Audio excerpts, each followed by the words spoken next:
Party ఆఫీసులకి అసలు ఈ పురాణానికి ఈ కార్యక్రమాలకి తెరలైపోయింది ఎవరు?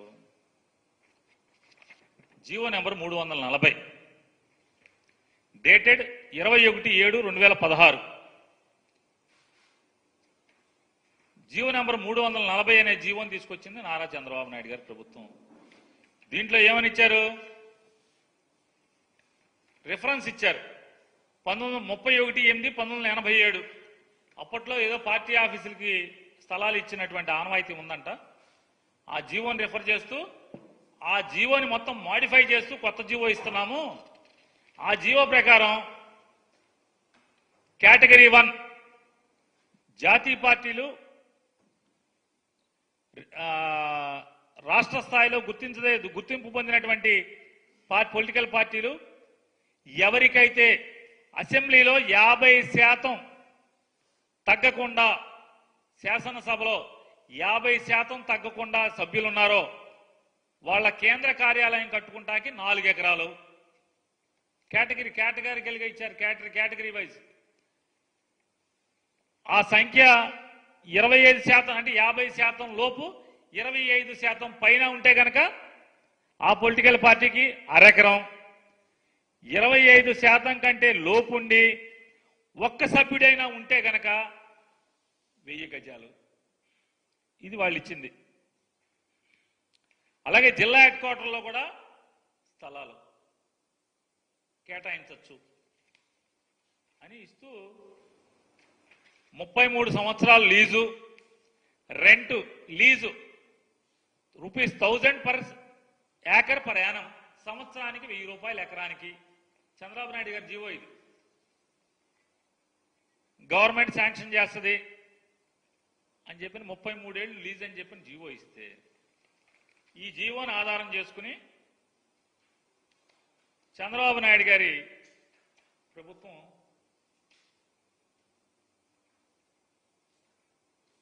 ఎక్కడెక్కడ అంటే ఇచ్చిందో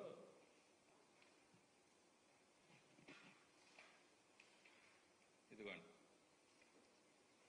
వాళ్ళు దిగేలోపు అంటే 2016 నుంచి 19 లోపు 10 జిల్లాల్లో ఆఫీసులు కేటాయించుకున్నారు.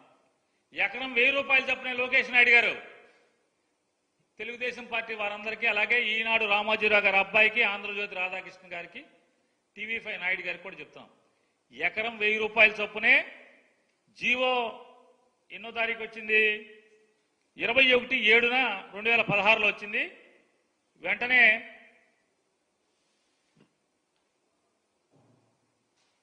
2015లోనే జీవో 16లో వచ్చింది. 2015లో సపరేట్ జీవో తెచ్చుకున్నారు. 2015లో గెలవంగానే సపరేట్ జీవో తెచ్చుకుని కడప, వైఎస్ఆర్ కడపలో ఎకరం,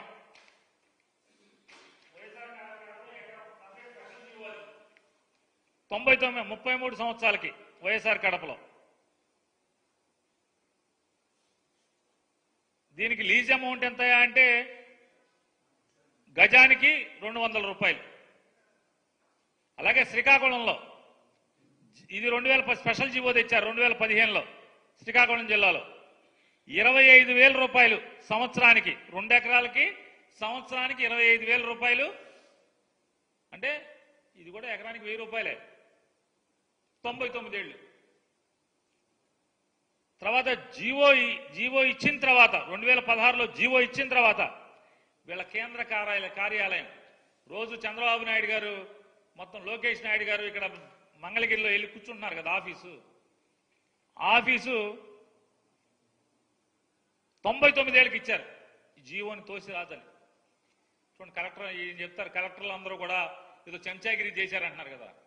అప్పుడున్న కలెక్టర్ 2017లో ఎవరుంటే ఆ కలెక్టర్, గుంటూరు జిల్లా కలెక్టర్ చెంచాగిరి చేశాడా, గరిటిగిరి చేశాడా? ఏం చేశాడు? చొమ్ముగిరి చేశాడా? ఏ గిరి చేశాడు? 33 ఏళ్ళు లీజు మించి ఇవ్వకూడదని చెప్పిన జీవో మీరే ఇచ్చి 99 ఏళ్ళకి మీరే లీజు తీసుకుంటారా కలెక్టర్తో? ఎలా రాస్తాడు ఆ కలెక్టర్ 99 ఏళ్ళకి? అలాగే విజయనగరం ఎకరం, గుంటూరు 20 సెంట్లు, గుంటూరు జిల్లా ఆఫీస్ అది చిలకలూరుపేటలో, కృష్ణా విజయవాడలో ఇరిగేషన్ స్థలం, మొన్న ఎవరో మాట్లాడుతున్నాడు ఇరిగేషన్ స్థలాలు మొత్తం అన్ని గవర్నమెంట్ స్థలాలే. ఇరిగేషన్ స్థలం 95 సెంట్లు, ప్రకాశం ఎకరా 96 సెంట్లు, వైఎస్ఆర్ కడప 2 ఎకరాలు, చిత్తూరు చూడండి, వైఎస్ఆర్ కడప, చిత్తూరు, శ్రీకాకుళం గవర్నమెంట్ దిగిపోయేటువంటి నెల ముందు జనవరి ఆఖరిలో 24/1/2019, 24/1/2019, 24/1/2019 ఒకే రోజు 3 జిల్లాల్లో స్థలాలను జీవో ఇచ్చి తీసుకున్నారు. 33 ఏళ్ళు లీజు, ఎకరం 1000 రూపాయలు. పెద్ద పెద్ద సులుకబులు చెప్తున్నారు ఇప్పుడు. మొత్తం అంతా ఎకరం 1000 రూపాయలు ఏంటి, అసలు గవర్నమెంట్ ల్యాండ్ తీసుకోవడం ఏంటి? 10 జిల్లాల్లో ఆఖరికి రోజు చంద్రబాబు నాయుడు గారు కూర్చునేటువంటి ఆ మీటింగులు చెప్పేటువంటి జగన్మోహన్ రెడ్డి గారిని బూతులు తిట్టించినటువంటి ఆఫీసు కూడా గవర్నమెంట్దే. అంతెందుకండి, నారా లోకేష్ గారు ట్వీట్ చేశారు 23 జూన్ 2024 10 గంటల 1 నిమిషం, ఉదయం 10 గంటల 1 నిమిషానికి ఆయన ట్వీట్ చేశారు. నారా లోకేష్ గారు ఏమని ట్వీట్ చేస్తారంటే, లోకేష్ గారు, జగన్, ఆంధ్రప్రదేశ్ రాష్ట్రం నీ తాత రాజారెడ్డి జాగీరా. వైసీపీ కోసం 26 జిల్లాల్లో 42 ఎకరాలకు పైగా 1000 రూపాయల నామమాత్రపు లీజుకి 33 ఏళ్లకు కేటాయించుకున్నావు. జనం నుంచి దోచుకున్న 500 కోట్లతో ప్యాలెస్ కడుతున్నావు. నీ ఒక్కడి భూదాహానికి కబ్జా అయిన 600 కోట్లకు పైగా విలువైన 42 ఎకరాల్లో 4200 మంది పేదలకు సెంటు స్థలాల చొప్పున ఇవ్వచ్చు. నీ విలాసాల ప్యాలెస్ల నిర్మాణానికి అయ్యే 500 కోట్లతో 25,000 మంది పేదలకు ఇళ్లు కట్టి ఇవ్వచ్చు.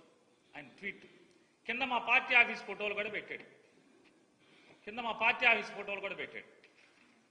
నేను నారా లోకేష్ గారిని ఒకటే అడుగుతున్నాను, అయ్యా, నువ్వు పిల్లోడుగా ఉన్నప్పుడు నీ హైదరాబాదు మీ నాన్నగారు కట్టించినటువంటి పార్టీ ఆఫీసు ఏంటిది? ఇది పూరిపాక, రేగుల చెడ్డ? ఇదేమన్నా పోనీ ఒకే గది ఉన్నటువంటి స్లాబా? దీని చరిత్ర ఏంటి? దీని బతికేంటి? దీన్ని ప్రభుత్వం నుంచి పార్టీ ఆఫీస్కు తీసుకుని, పార్టీ ఆఫీస్ నుంచి దీన్ని ఎన్టీఆర్ ట్రస్ట్ అని, ఇప్పుడు ప్రస్తుతం మీ అమ్మగారు చూస్తున్నట్టున్నారు దీనికి యజమాని, అంటే ట్రస్టీ కింద. అంటే నాకు తెలిసినంత వరకు, తప్పు అయితే వెనక్కి తీసుకుంటున్నా, క్షమాపణ కూడా కోరుతాను. ఈ ట్రస్ట్ భవనానికి, ట్రస్ట్కి రాసేశారు, పార్టీ ఆఫీస్ స్థలాన్ని ట్రస్ట్కి బదలాయించారు. దీన్ని రెగ్యులరైజ్ కూడా చేసుకున్నారు, ఎందుకంటే నాన్నగారు సీఎంగా ఉన్నారు కాబట్టి. ఇది ఫస్ట్గా ఎన్టీ రామారావు గారు ఉన్నప్పుడు కేటాయించినటువంటి పార్టీ ఆఫీసు కేటాయించిన స్థలం ఇది. దీన్ని చంద్రబాబు నాయుడు గారు రామారావు గారిని పడేశాక, చంద్రబాబు నాయుడు గారు ముఖ్యమంత్రి అయిన తర్వాత, సబ్జెక్ట్ టు కరెక్షన్, నాకు గుర్తున్నంత వరకు చంద్రబాబు నాయుడు గారు సీఎం అయిన తర్వాతే దీన్ని పార్టీ ఆఫీసు ఆస్తిని ట్రస్ట్ ఆస్తి కింద బదలాయింపు జరిగింది. దాన్ని గవర్నమెంట్లో రెగ్యులరైజేషన్ కూడా జరిగింది. తప్పు అయితే వెనక్కి తీసుకుంటాను, మన్నించమని కోరుతాను. ఈ ఆఫీస్ ఇదేమన్నా రేకుల చెడ్డ హైదరాబాద్లో? దీంట్లో ఏం నడుస్తుంది? పార్టీ ఆఫీస్ నడుస్తుందా, లేకపోతే యోగా గీగా ఏమైనా చేస్తున్నారా దీంట్లో? ఈ ట్రస్ట్లో ఏం స్వచ్ఛందం నడుస్తుంది ఇవాళ? ఇది మీ నాన్నగారి చరిత్ర. ఇక మంగళగిరిలో జీవో 33 ఏళ్లకుంటే మీరు 99 ఏళ్లకి మీరు తప్పుడు లీజు తీసుకున్నటువంటి ప్రభుత్వ భూమి. దీంట్లో చెరువులు, కుంటలు, బోధులు అవి కూడా ఉన్నాయని చెప్తున్నారు. దీనికి ప్లాన్ ఉందా? ఒకసారి ప్లాన్ ఉంటే